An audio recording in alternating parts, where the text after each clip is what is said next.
So I attempted to make our Zoom recording available from the last episode. Had a little trouble with the passcode though. But it looks like you got that all straightened out. Yeah, kind of. I went back to this newsletter. I left it in a comment. I put it in the newsletter because I thought when I put the link, it would include the passcode, but my bad, it didn't. Apparently not. So the other cool thing is that you got all of our episodes now on YouTube. Yes, if you prefer to quote unquote listen on YouTube, and a lot of people, they say YouTube is the number 2 search engine used in the world. So Yep. every episode is loaded up there now. So if that's your choice, it's just a static image, but it is another way to listen to us. And I checked, and this week's episode was the first one that kind of automatically launched, and it's there. It looks good.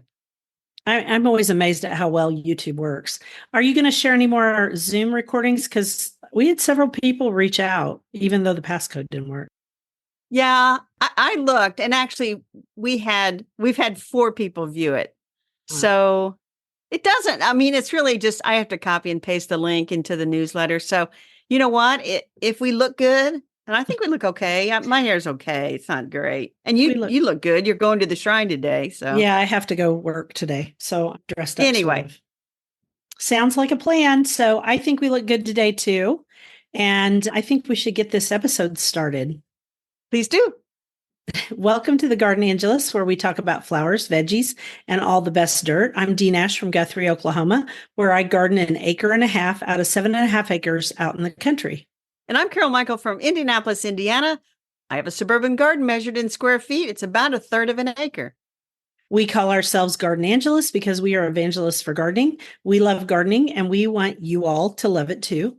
Yes, we do. And we aren't afraid to spill the beans and tell all of our gardening secrets, the good, the bad, and even the ugly. But that's enough of who, what, when, where. Let's move on to this week's episode. Hello, Dee. Hello, Carol. Did you do anything in your garden this week at all? I did. What did you do? So you remember my fungus gnat problem that I alluded to at the end of last week's episode? Yes, the little beasties. So I cleared out all the microgreens. They were kind of getting overgrown anyway. Cleaned up all the containers.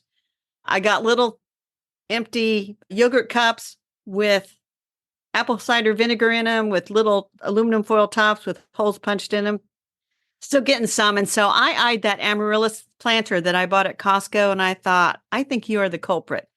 And even though it had a couple of blooms, I marched that thing out to the compost pile this morning. Bye-bye.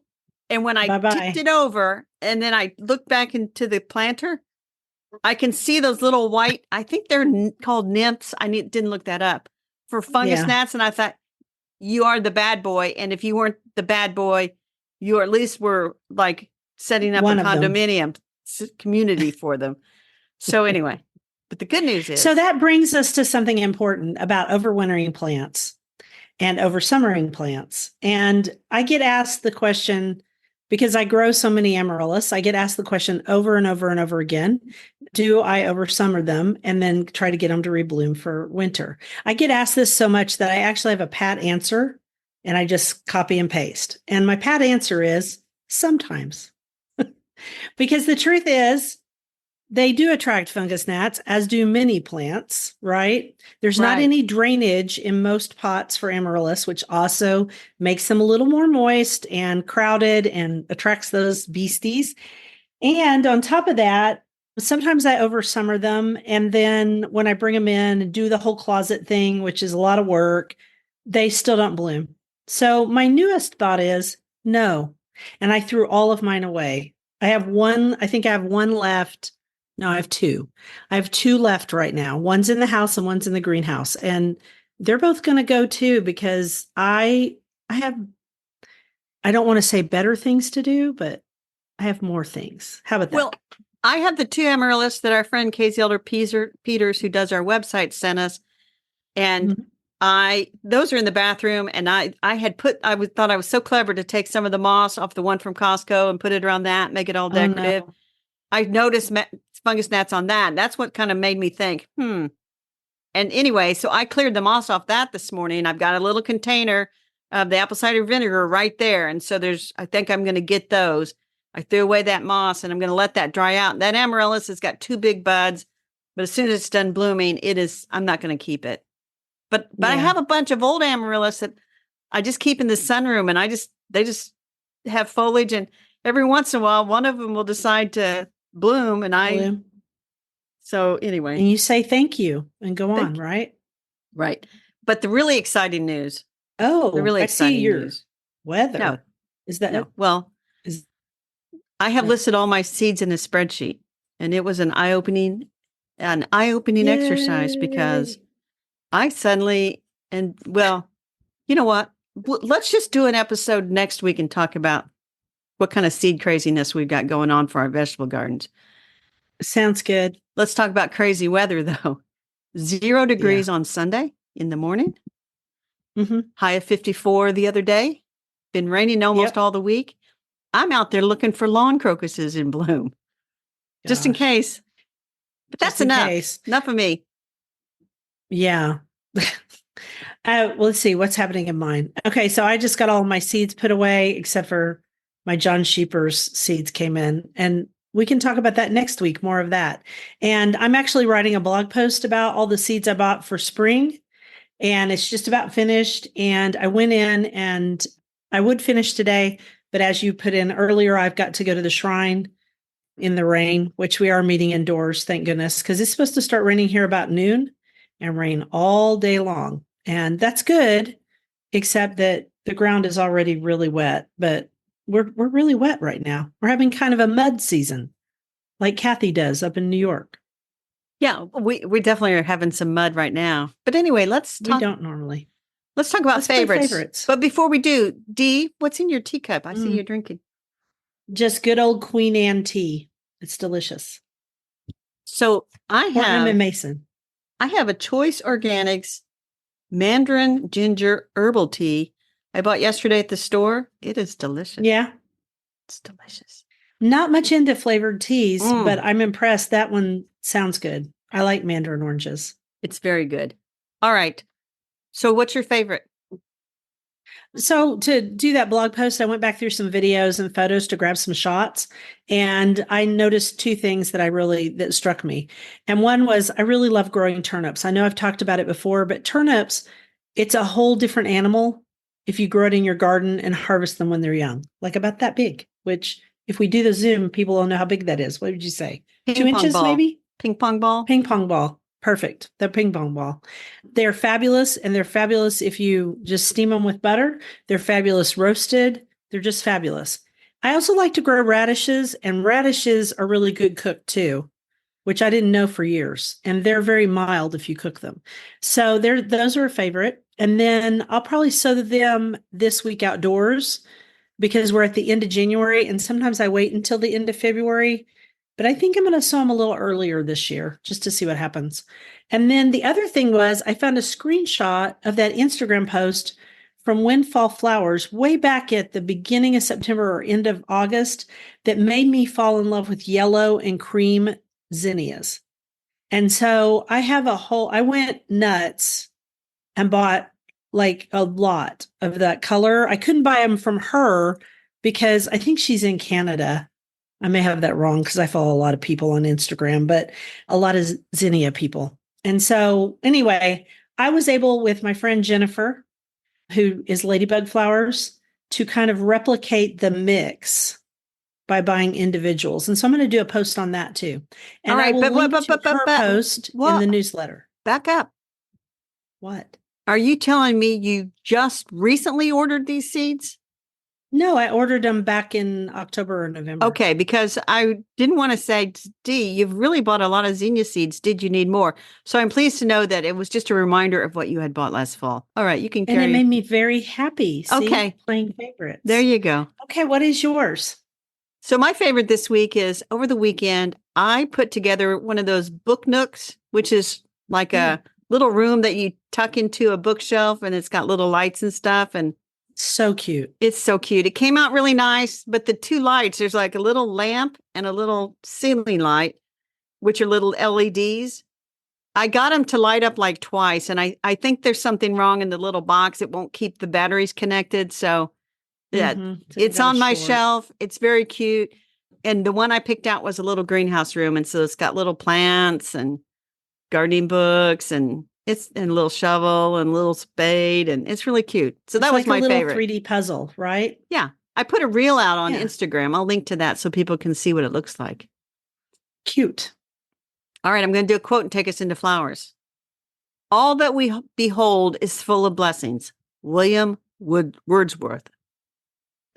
I can't say his name. How did you go around your whole life with your last name being Wordsworth and say it? And your first name, William. Oh, that would be hard. Okay, so our flower this week, it's the year of the Buddleia. And we got that from National Garden Bureau, right? Yeah, I say Buddleia. Oh, well, I don't know how it's pronounced. And what's more, I don't care. I'm going to say Buddleia. Okay, sounds good. And so Buddleia. the first thing everybody's going to think of, especially if you live in Oregon or the state of Washington, is, oh my God, that's invasive. And I looked on a map, and actually there's a lot of places on the East Coast where they're claiming that it is invasive. And so people are like, oh, you cannot grow that. It's invasive. Hold on, people. National Garden Bureau is an excellent organization, and they would in no way, shape, or form say the national shrub is invasive. Right. So, right. Because they have varieties now which do not produce seed. And they were working on that 10 years ago. right. I remember. Right. Because we actually went out and visited those places, and we would see a Buddleia in the garden, and we would go and people would say, oh my gosh, no, we shouldn't have that in here. So they've created some now that are supposed to be non-invasive. I'll say this about that. So sometimes, and I have one, and they're not invasive in Oklahoma at all. In fact, I think they can be a little tough to grow here. They will poop out after like 3 or 4 years. And for the life of me, I cannot grow any of the lo and behold blue chip ones. I just can't. I've tested them for them. I've tried, and I just don't have I don't hold my mouth right, I guess. So I have one, lo and behold, and I've had it for about 10 years, but I started out with 6 of them, and I'm down to 1. And I don't think you can mine is lo and behold blue chip, proven winners. And it's really lovely. The one that I have left, they actually sell one now called lo and behold blue chip junior, because not only are they making them small, but they're making them smaller. Yeah, smaller. And so here, I think one of the problems we run into with them is that we have those crazy freezes in the winter, and I think they never get fully hardened off, and then they get clobbered, at least.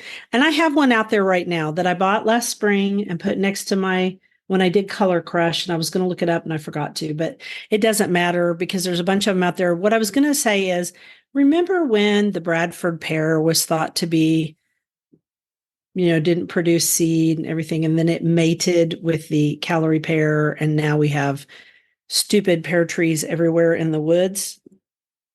Even though they try really hard to create things that don't revert back or don't seed or whatever, occasionally it does happen. So I say, if you live in an area where they're a problem, talk to somebody who's really knowledgeable first about the genetics. Yeah. A tip for how invasive they can be: on the National Garden Bureau website, they talk about how it once was known as bomb site bush because it was known to thrive in very tough environments. And in post-World War II Europe, where they just decimated some areas, the Buddleia was known for springing to life amid debris, offering communities a sign of hope. That should tell you. So yes. They're hardy to zones 5 through 9, roughly. And here's the thing. You should plant it in the spring so that it gets good root establishment well before fall. Right.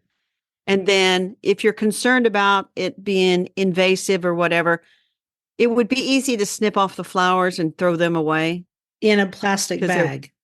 You know what I mean? Yeah. Don't put them in your compost. Yeah. Put them in the trash, and in the trash in such a way that they don't, But they will produce a tiny amount of seed. And I saw on the Proven Winner site, they tested the viability of some of the seeds on some of these varieties, and they were getting like 2% would germinate. So these are not very viable seeds at all. No, they're not. So it's up to you if you want to plant one. They are beautiful. Butterflies do love them. Butterflies look really good photographed on them. I will say that butterflies also like a lot of native plants. That is very true. I will also say this. Almost 100% of the Buddleias I've grown, and I've grown maybe 5 different varieties. Me too. I'd say 100% of them in my garden, which now I'm 6B, was 6A, 5B, whatever. They were root hardy only. So I always cut off the growth and let it spring back from the roots every year. Interesting. And it does a couple of things. Number one, it rejuvenates the plant, keeps it smaller, and I felt like I got more blooms. And by the way, if you keep deadheading as they bloom, they'll keep blooming. Yeah, That's they will. another They way to will. keep. They don't.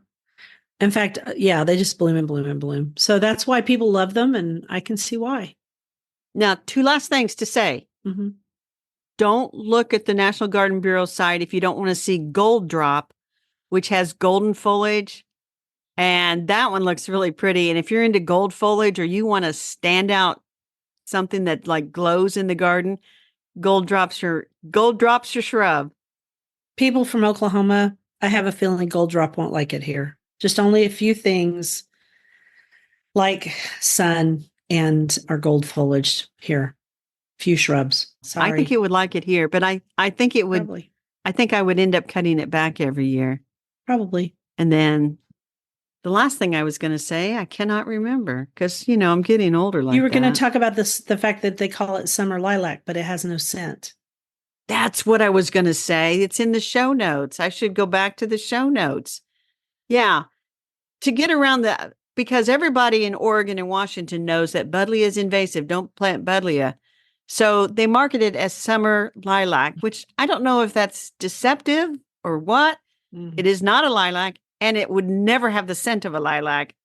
And the flowers are kind of lilac-like, but anyway. Well, okay. I think the best advice you had was, if you're in those areas, go talk to somebody who knows what they're doing in those areas. Mm-hmm. Here, treat it like it's, I think, like a woody perennial. Cut it back to the ground every year in the spring. Yeah. And if you want some tips on other plants that butterflies like, go to my blog because I have several. I have several posts on You'll that. have to give me a link, Dee. Well, actually, I'll have to give myself a link. Well, you too. I'll have to give us both a link because I'm writing the newsletter and you're writing the show notes. It's just gotten awfully complicated now, hasn't it? It has. Let's move on. That sounds like a lot of work. A gardener's best tool is the knowledge from previous seasons. And that's by Andy Tomalonis. And thank you, Andy. I would have to agree. I have no idea who you are, but I agree with you. The more you know, the more you know. Yep. Vegetables. We're going to do 2 more catalogs. And you're going to start with Baker Creek, the mini catalog. Oh, I'm doing Baker Creek? I thought you the were. Mini one? I thought I was doing John Sheepers. Do you want me to do Baker Creek? Because I have it. No, I'll do Baker Creek. I'll just talk about Baker Creek in its entirety. Okay. So if you're ever looking for weird varieties or unusual varieties, Baker Creek Heirloom Seed is your place to go. Mm-hmm. They have pretty much everything, I would think. Mm-hmm. And they have a free catalog, and it's a much slimmed down version of their offerings. It is in no way, shape, or form complete. Mm-mm. The best way to shop Baker Creek is to go to their website because you would just be amazed. Or you go to the newsstand, to the bookstore, and the whole seed catalog, $14.95. I saw it at Barnes and Noble. It's about an inch thick, and it's got everything. And here's a tip: if you buy it, you don't need to buy that catalog every year. Mm-mm. They do add new varieties every year, but it's simple to go to the website and click, show me your new varieties. And most of them are highlighting those. Yes. And then you can use that whole seed catalog for several years before you feel like, oh, it's either going to fall apart or you need to replace it. But Baker Creek, often you cannot find it anywhere. Baker Creek has it. And if you go online, it's rareseeds.com. It's not under Baker Creek. You can search Baker Creek and you'll get rareseeds.com. And I don't know why they have a separate thing, probably because They got their URL a long time ago.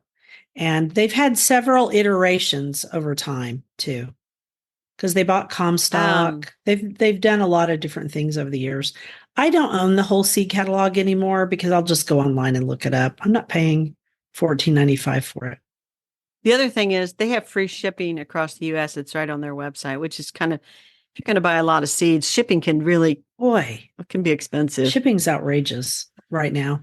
So anyway, that's rareseeds.com, Baker Creek. If you've never seen that whole seed catalog, at least go to the bookstore or the newsstand and check it out. You'll be amazed. So that takes us to our second one, which is John Sheeper's Kitchen Garden Seeds. And it is kitchengardenseeds.com, I think. Let me look it up just to be sure because, kitchengardenseeds.com is their website. So John Sheeper's is well known for bulbs.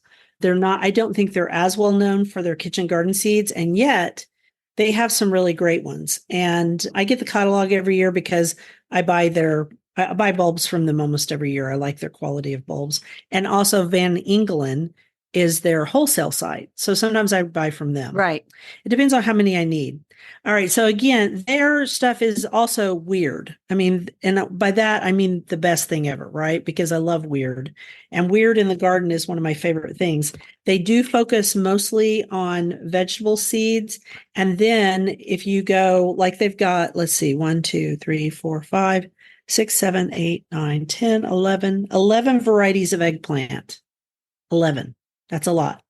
That's a lot. They've got like 7 varieties of kale. And they also sell the little kaleettes, which were a hot thing last year.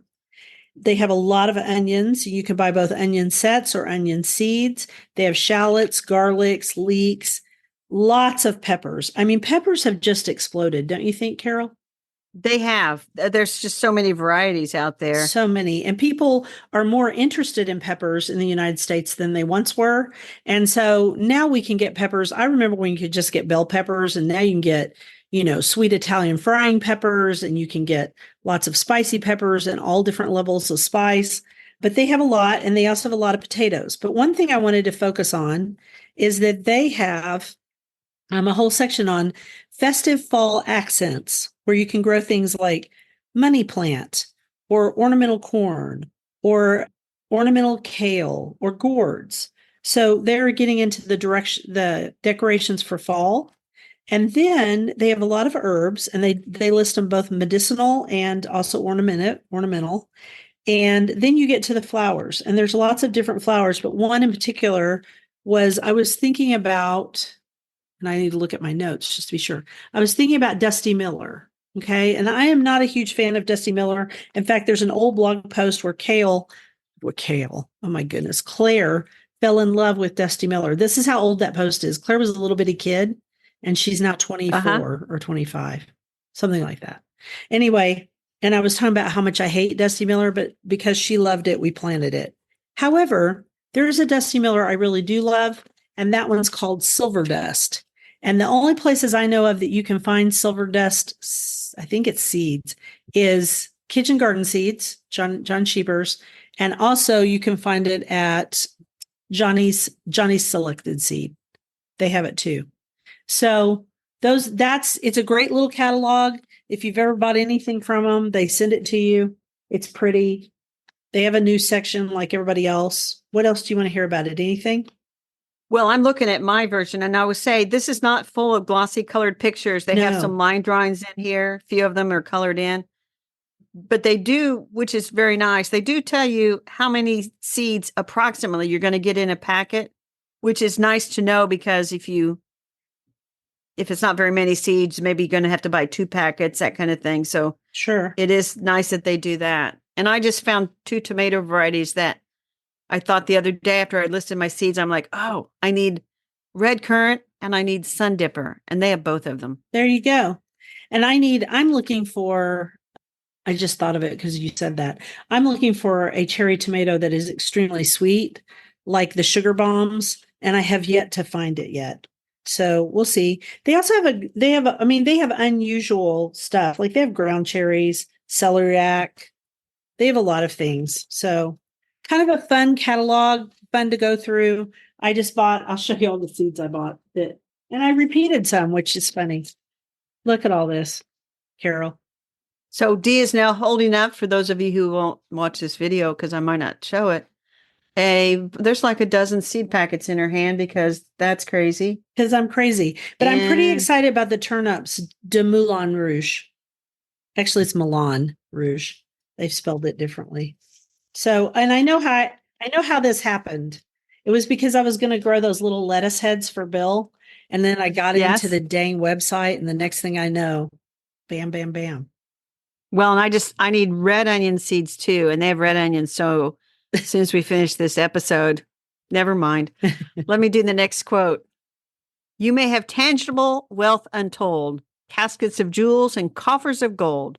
Richer than I, you can never be. I have a mother who read to me. Strickland Gilliland. True that. Yeah, my grandmother read to me. And that's why I love to read. I think it's because of her. So on our bookshelf, I have the book this week. And it is called Beautifully Said. And I'm holding these up in case we do the deal.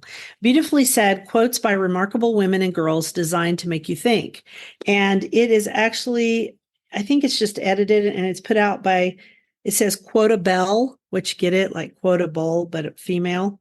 And it came out through Quartro Press, which is one of our favorite people that we do a lot of reviewing books for because they send them to us.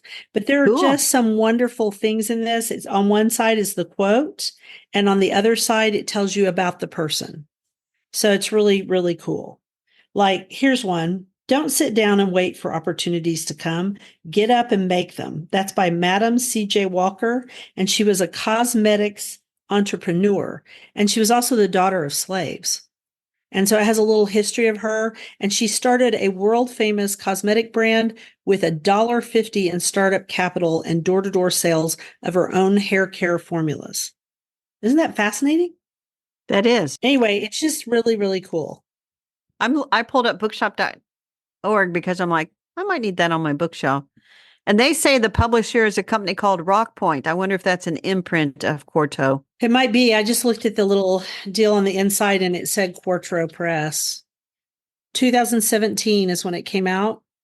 And Rock Point is an imprint of the Quartro Group as of 2017. So one more quote. The pleasures of the table and of life are infinite. Toujours bon appétit. Who said that? Julia Child. And so it tells a little bit about her and how, but see, here's what makes it cool. It doesn't just say that she's a chef. It says World War II intelligence officer, because she was. Yes. Cookbook author and foodie icon. Isn't that cool? Foodie icon. That is. And so it tells more about the women than just what they're basically known for. Anyway, I really think it would be a really great Mother's Day gift or a gift to some woman in your life for her birthday. I really do. And by the way, Dee. Yes. There are other titles in that series. Oh, Grit and Grace, Find Your Glow, Feed Your Soul, Follow Your Bliss, Find Your Calm, and Hello Gorgeous. I like it. You know what it is? It reminds me of Chicken Soup for the Soul. Remember those books? There was just like chicken soup for every soul that ever thought about having a soul. So that book it's a short one, and it's Beautifully Said, Quotes by Remarkable Women and Girls Designed to Make You Think. Shall I do the next quote? Yes.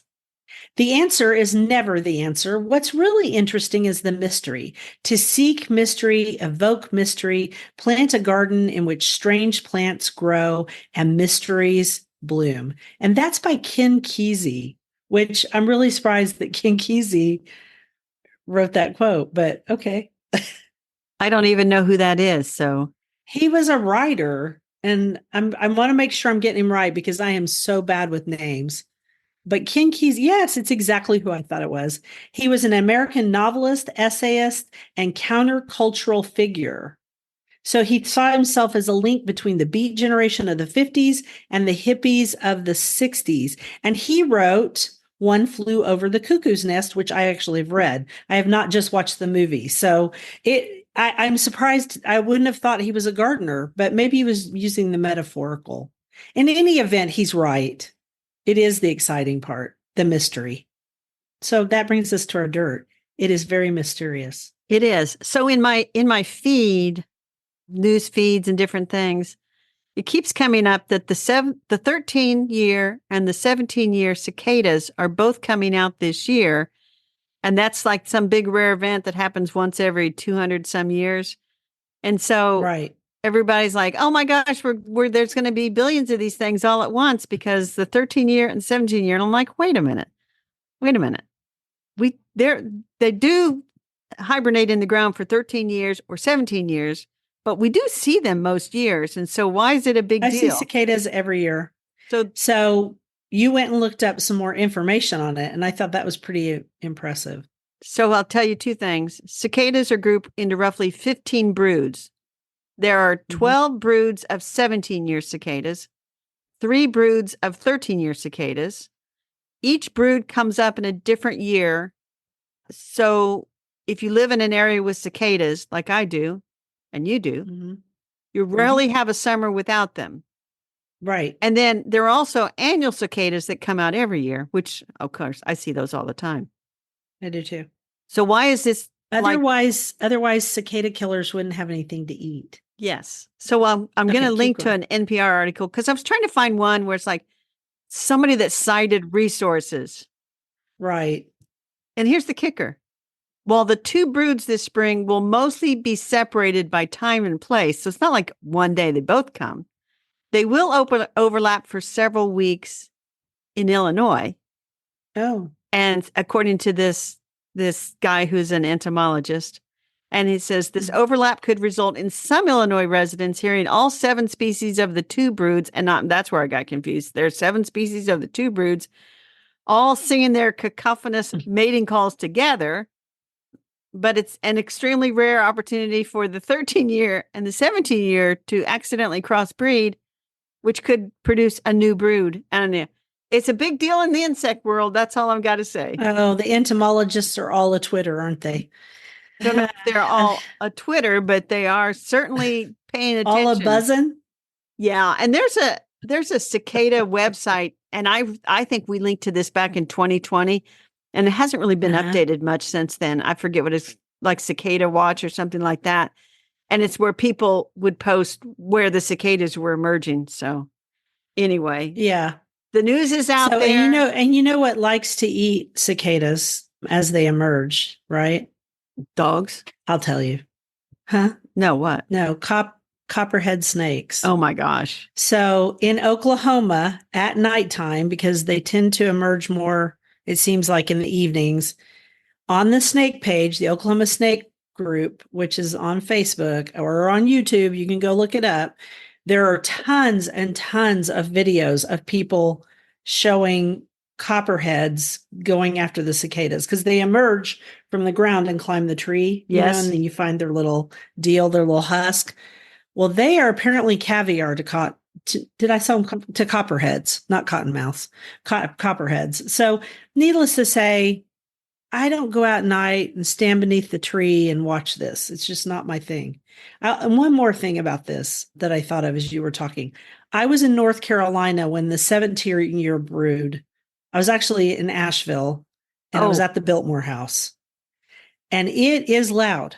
It is the loudest noise. My husband, because we hear cicadas all the time, but it's a different sound. And so we got out of the car and we were standing there with our kids, and it was like, what in the heck is that noise? And someone said, oh, that's the 17-year cicadas. And I thought, I guess you get used to it, but I find them kind of irritating. So I'm okay with the snakes eating cicadas. Then one last thing is people say, oh my gosh, they're going to ruin my garden. The only thing that I know that they really bother is if you have young trees with tender branches, that's where they like to lay their eggs. And so they can emerge from there. Cause some die off of young branches on young trees. And so if you have just planted a bunch of young trees and you find yourself with a cicada brood emerging, a lot of people will then put a wrap or something around the tree to keep the cicadas off of it. That's the only thing I've seen. There you go. I've never seen them bother anything in my garden. I just find cicadas irritating in general because I don't know if all broods are blind, but the ones that we see most often are the adults. And so they get startled and then they fly up in your hair or, You'd be blind and dogs too. love to eat them too. You spend all that time in the ground, you'd be blind Under too. the ground. Yeah. I know. I'm not, I just, anyway. I'm going to do a quote, take us into rabbit holes.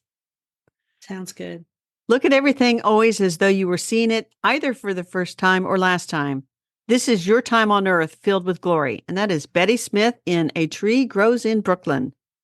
Have you ever read that book? I have not. I read it last year with Well Read Mom. I know it's people's favorite book. It was very depressing for a very long time. And it's somewhat autobiographical, but it is a good book. Rabbit holes. You want me to do it or you? Go ahead. So my rabbit hole has been trying to find a certain variety of Yopon holly called Dodd's Select. I saw it over at the Arboretum that is in, I don't know the name of that park. It's the park on 33rd Street in Edmond, and they have an arboreta from any other time I can remember her whole name, but her last name was Boys. And she was a school teacher who left all of her money to the city, and the Oklahoma City Community Foundation goes around planting arboretums in her name. Okay. Cool. So I walk over there, and when I walk over there, I see a bunch of cool trees, especially in the wintertime. And this Dodd Select is the most beautiful Yopon holly I've ever seen. And I will include a picture of it in the newsletter. And if anybody has a line on it, or can find it, please send me the link because I would actually pay good money for one. Excellent. That's it. So I discovered Three Lost Ladies of Garden Writing because I got tipped off to a new resource for research. And I did a little search for like this one garden lady. Up pops this article from the 1920s written by somebody, a landscape architecture magazine. And he lists all these books, and it's from 1920. He lists all these books that are good resources. And I'm just like, oh, there's a lady I didn't know about. There's a lady I didn't know about. So cool. Because I pulled out The Little Kitchen Garden by Dorothy Giles or Giles. I want to read The Little Kitchen Garden. I think that would be by Dorothy Giles. I think that would be good. Yeah. Why say Giles? Do you say Giles? Because my stepmother's name is Karen Giles, but it could be Giles. Could go either way. And I started reading that, got some great tomato growing information, wrote a blog post about that. But anyway, Mrs. Frances King, I picture her as sort of like this mother hen who got all these women writers together to write that little garden series. So I thought, think she did too. If I'm going to post about them, I'll post about her first. And then next up is Dorothy. And The Little Kitchen Garden. It's a very interesting book. She's very opinionated. Oh, I do love a good opinionated garden writer. So you wrote a blog post called Tomato Growing Advice from 1920, what? 26, I think. That's Dorothy's advice. That's Dorothy's advice. So we need a link to that. All right. So that takes us to garden commissions. I'm going to sow onion seeds and broccoli indoors because I don't normally grow broccoli, but All American Selections sent me a purple broccoli to try. So I'm going to try because maybe we'll have another cool spring. Sometimes we do, sometimes we don't.